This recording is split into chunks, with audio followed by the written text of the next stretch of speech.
जब किसी के जान पे आता है तो उसके सुर बदल जाते हैं, लेकिन हमारे देश में स्वतंत्र तरीके से पत्रकार भाई अपनी पत्रकारिता नहीं चला पा रहे हैं।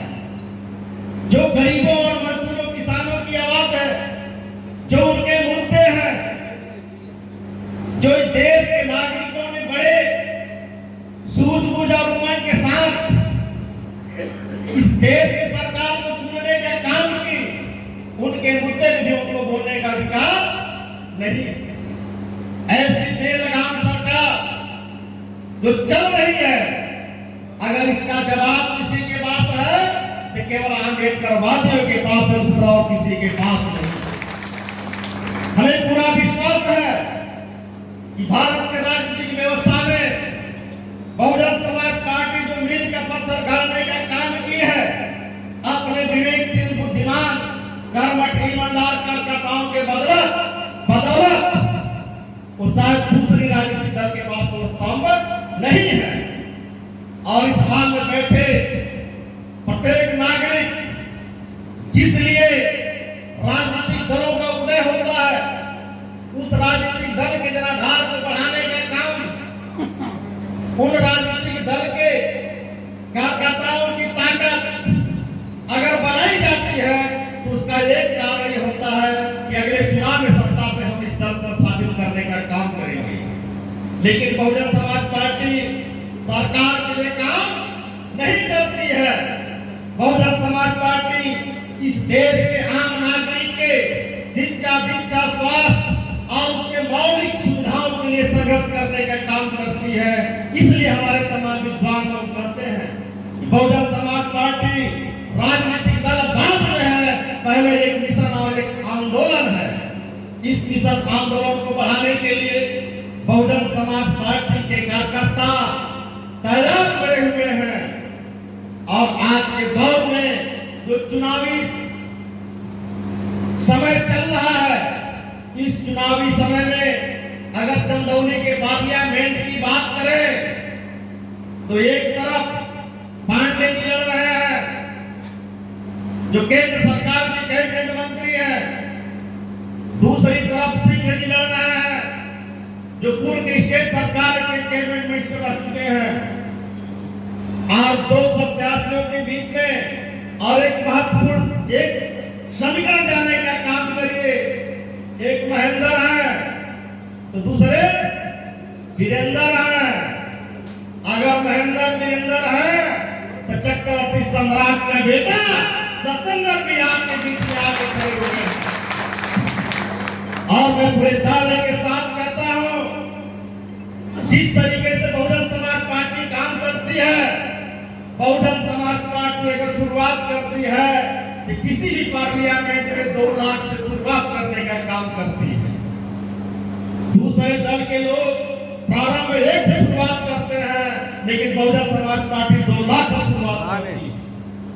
बहुजन समाज पार्टी के कोर कमेटी के लोग, कोर वोटर, हमारे कैंडिडेट का स्वयं का वोटर, उनके जाति का वोटर और उनके व्यक्तित्व और कार्यों के आधार पे बंधुत्व भाईचारा का वोट अगर मिला लिया जाए तो आपका मुकाबला करने वाला इस धरती पे कोई नहीं है। अगर वास्तव में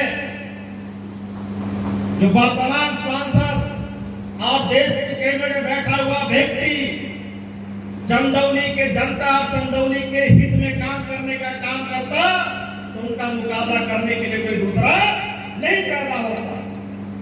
लेकिन ऐसे बेलगाम सरकार के प्रतिनिधि जो वर्तमान में सांसद है, उनकी कटिया खड़ी हो चुकी है। साथियों, आपके ताकत से जिस तरीके से लोग घबरा रहे हैं, उस घबराहट में बेचैनी यह बताने का काम कर रही है कि सत्येंद्र भाई आप संघर्ष करो, सब समाज के लोग आपके साथ हैं। और आप इस नारा के साथ बहुजन समाज पार्टी के नेतृत्व में चंदौली के कोने कोने में जाकर के, हालांकि 60% आबादी चंदौली जनपद के क्षेत्र का है, लेकिन 40% आबादी बनारस के धरती के क्षेत्र की। और मजे की बात है कि जो बनारस की धरती इस पार्लियामेंट के क्षेत्र में है वो तथागत बुद्ध की धरती है और बुद्ध से बड़ा विचारधारा इस धरती की दुनिया पे कोई नहीं रहा। अगर भारत में आज आंदोलन है, लड़ाई है, तो केवल एक नाम के लिए है। आप कल्पना करिए, परम बाबा साहब डॉक्टर भीमराव अम्बेडकर उस समय भी किसी से डरने का काम बाबा साहब नहीं किए और आज अम्बेडकरवादी किसी से डरने का काम नहीं करता है। इसलिए मैं कहना चाहता हूं कि बाबा साहब ने जिस प्रताड़ना को झेल करके पूरी दुनिया में अपने ज्ञान को वहां मनवाने का काम किए और जितना झेलने का संघर्ष करने का काम किए, उसके बावजूद भी बाबा साहब इस देश के आखिरी व्यक्ति की लड़ाई को लड़ने का काम किए। तो अम्बेडकरवाद जो विचारधारा है पूरी दुनिया में प्रासंगिक है। भारत में सबसे महत्वपूर्ण अगर इस विचारधारा को स्थापित करने का काम कोई करता है तो केवल बहुजन समाज पार्टी के लोग करते हैं और दूसरा लोग चौसागित करने का काम करते हैं। अम्बेडकरवाद वह वाद है जो खास व्यक्ति के लिए बिछड़ने का काम नहीं करता है और अंतिम व्यक्ति के हिस्से के भी हड़पने नहीं देता है। जो इस चरित्र का व्यक्ति है वही अम्बेडकरवादी है। या नहीं कि अपने भाई का हिस्सा खा जाइए, अपने पड़ोसी का हिस्सा खा जाइए, लेकिन माना जपते रहिए कि मैं अम्बेडकरवादी हूं। वो अम्बेडकरवादी नहीं हो सकते हैं, वो केवल अवसरवादी हो सकते हैं। इसलिए बाबा साहब को मानने के लिए भारत के तमाम राजनीतिक दल हैं और भारत के बाहर तमाम अम्बेडकरवादी हैं जो आज पूरी दुनिया में केवल एक ही नाम पूछता है और वो हमारे परम पूज्य बाबा साहब डॉक्टर भीमराव अम्बेडकर हैं। दूसरा कोई और महापुरुष भारत का नहीं है जो विदेशों में पूजा जाता है। एक तथागत बुद्ध थे, लेकिन बुद्ध जब यह देश जम्बूद्वीप हुआ करता था तो उस जम्बूद्वीप का भूभाग लुम्बिनी जो नेपाल देश में आज है वो भी जम्बूद्वीप का था और भारत श्रीलंका पाकिस्तान सारा इस देश का भाग था जम्बूद्वीप का। तो जम्बूद्वीप लुम्बिनी से चल करके आए, तथागत बुद्ध ने पूरे विश्व में भ्रमण करने का काम किया, अपने विचारधारा को स्थापित करने का काम किया। जो मानवतावादी था उसी मानवतावादी विचारधारा को बढ़ाने का काम परम पूज्य बाबा साहब डॉक्टर भीमराव अम्बेडकर ने किया। और ऐसे महान पुरुष को भारत के चट्टी चौराहे पे गांव-गांव में स्थापित करने का काम किसी ने किया तो माननीय कांशीराम बहन कुमारी मायावती जो बहुजन समाज पार्टी ने किया। और आज जब बाबा साहब जिंदा थे संघर्ष करने का काम करते थे, लेकिन बाबा साहब हमारे बीच में नहीं है।